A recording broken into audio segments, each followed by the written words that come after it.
There's a particular kind of heartbreak in reading about a man nobody remembers, and an even stranger kind of comfort in it, too.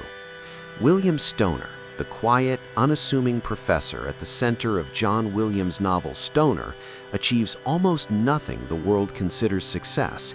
He isn't rich, isn't famous, isn't even particularly respected by the people who worked alongside him for decades. And yet, by the time you close this book, you may find yourself more moved by his life than by any story of triumph you've ever read. That's the strange genius of this novel, and exactly why it has spent decades quietly finding its way into the hands of readers who need it most. Stoner isn't a book that tells you how to win. It's a book that asks a far more uncomfortable, far more necessary question. What does it actually mean for a life to matter when almost nothing about it looks impressive from the outside? John Williams doesn't answer that question with inspiration or triumph.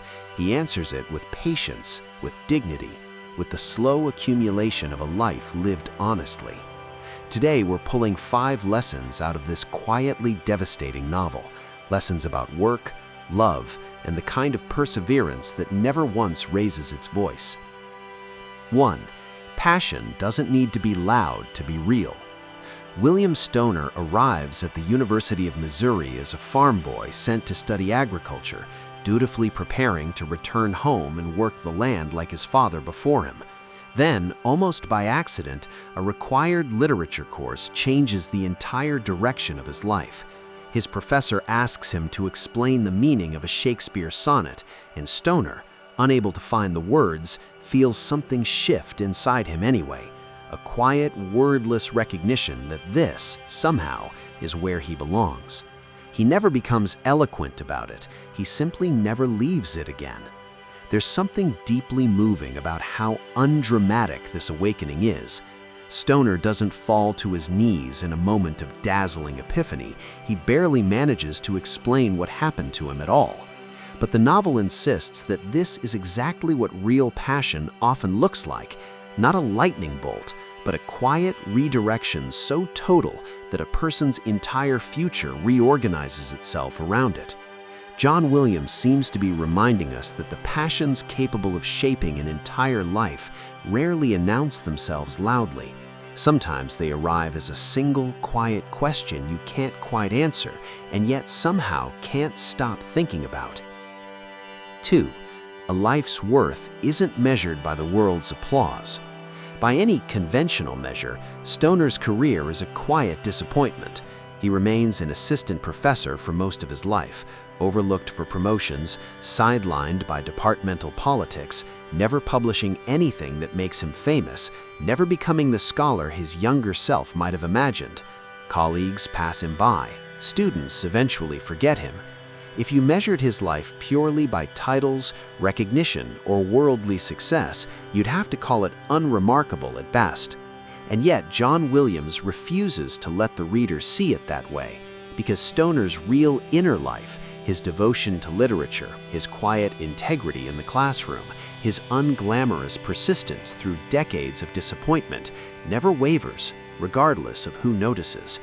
The novel dares us to ask an uncomfortable question about our own lives. How much of what we consider success is really just other people's applause, and how much of it is something quieter, steadier, entirely our own? Williams suggests that a life spent faithfully devoted to something meaningful, even in total obscurity, is not a failed life. It might, quietly, be one of the fullest kinds there are. And if a story this understated, this quietly powerful is already resonating with you, you don't need to track down the physical book to experience it. You can listen to Stoner as an audiobook through Amazon Audible, at work, during your commute, or in any of those moments in the day when picking up a physical book just isn't possible.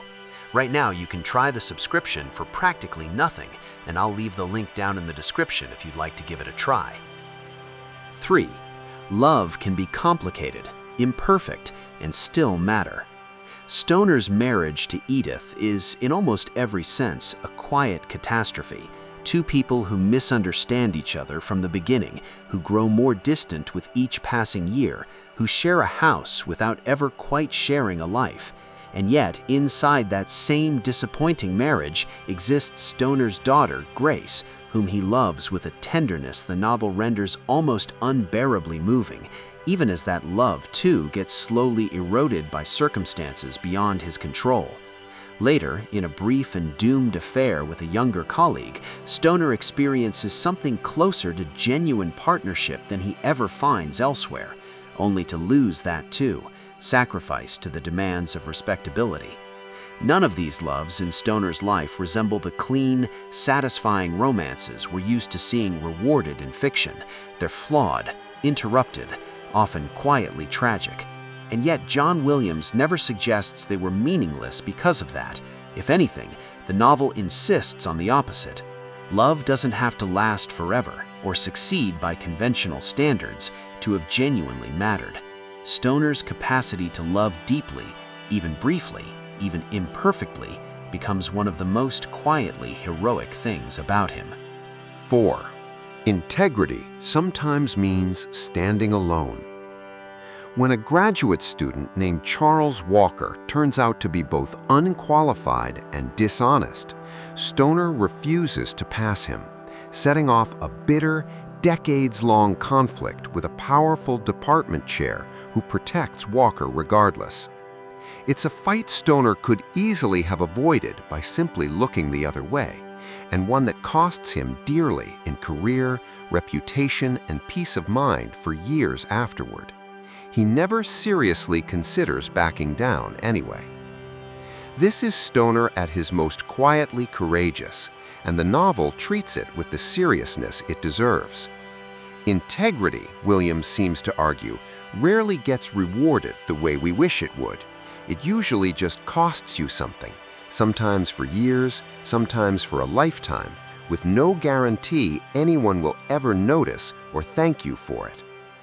Stoner pays that price willingly, not because he expects vindication, but because he simply cannot live with himself if he compromises on something he knows to be true. It's a lonely kind of courage, the kind that never gets a parade, and the novel suggests it might be the only kind that actually counts. 5. Perseverance is its own form of meaning. By the end of his life, dying slowly, largely forgotten by the world he quietly served for decades, Stoner reflects back on everything he failed to achieve: the marriage that never worked, the career that never took off, the love he had to give up. And yet, in one of the most quietly devastating final passages in modern fiction, he finds himself, almost to his own surprise, at peace. Not triumphant, not vindicated, just at peace, holding on to the one book he managed to publish, aware that his life, however small it looked from the outside, was still entirely his own. This might be the novel's most enduring lesson, and its most quietly radical one. Perseverance doesn't need to lead anywhere spectacular to have been worth the effort. Stoner kept teaching, kept reading, kept loving what little he was allowed to love for decades without ever receiving proof that any of it mattered. And by the novel's final pages, John Williams seems to suggest that the perseverance itself, not the outcome, was the meaning all along. Some lives are not building toward a triumphant ending. They are simply, quietly being lived, one faithful day at a time. And that, it turns out, may be more than enough. Before we close this one, if Stoner's quiet, unglamorous courage has stayed with you even a little, remember that you don't need a physical copy to experience this novel for yourself. The full audiobook is available through Amazon Audible, so you can sit with John Williams' understated, beautiful prose during your commute, at work, or in any moment when reading on paper just isn't possible. The trial subscription is practically free right now, and you'll find the link waiting for you in the description below. In the end, Stoner isn't really a novel about failure, even though its main character never achieves anything the world would call impressive.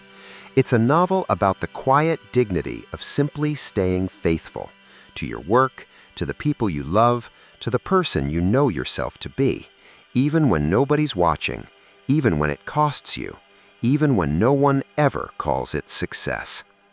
John Williams doesn't promise us a triumphant life. He simply insists that a quiet one, lived with integrity, was never a small thing at all. Remember to subscribe, comment, like, and see you next time.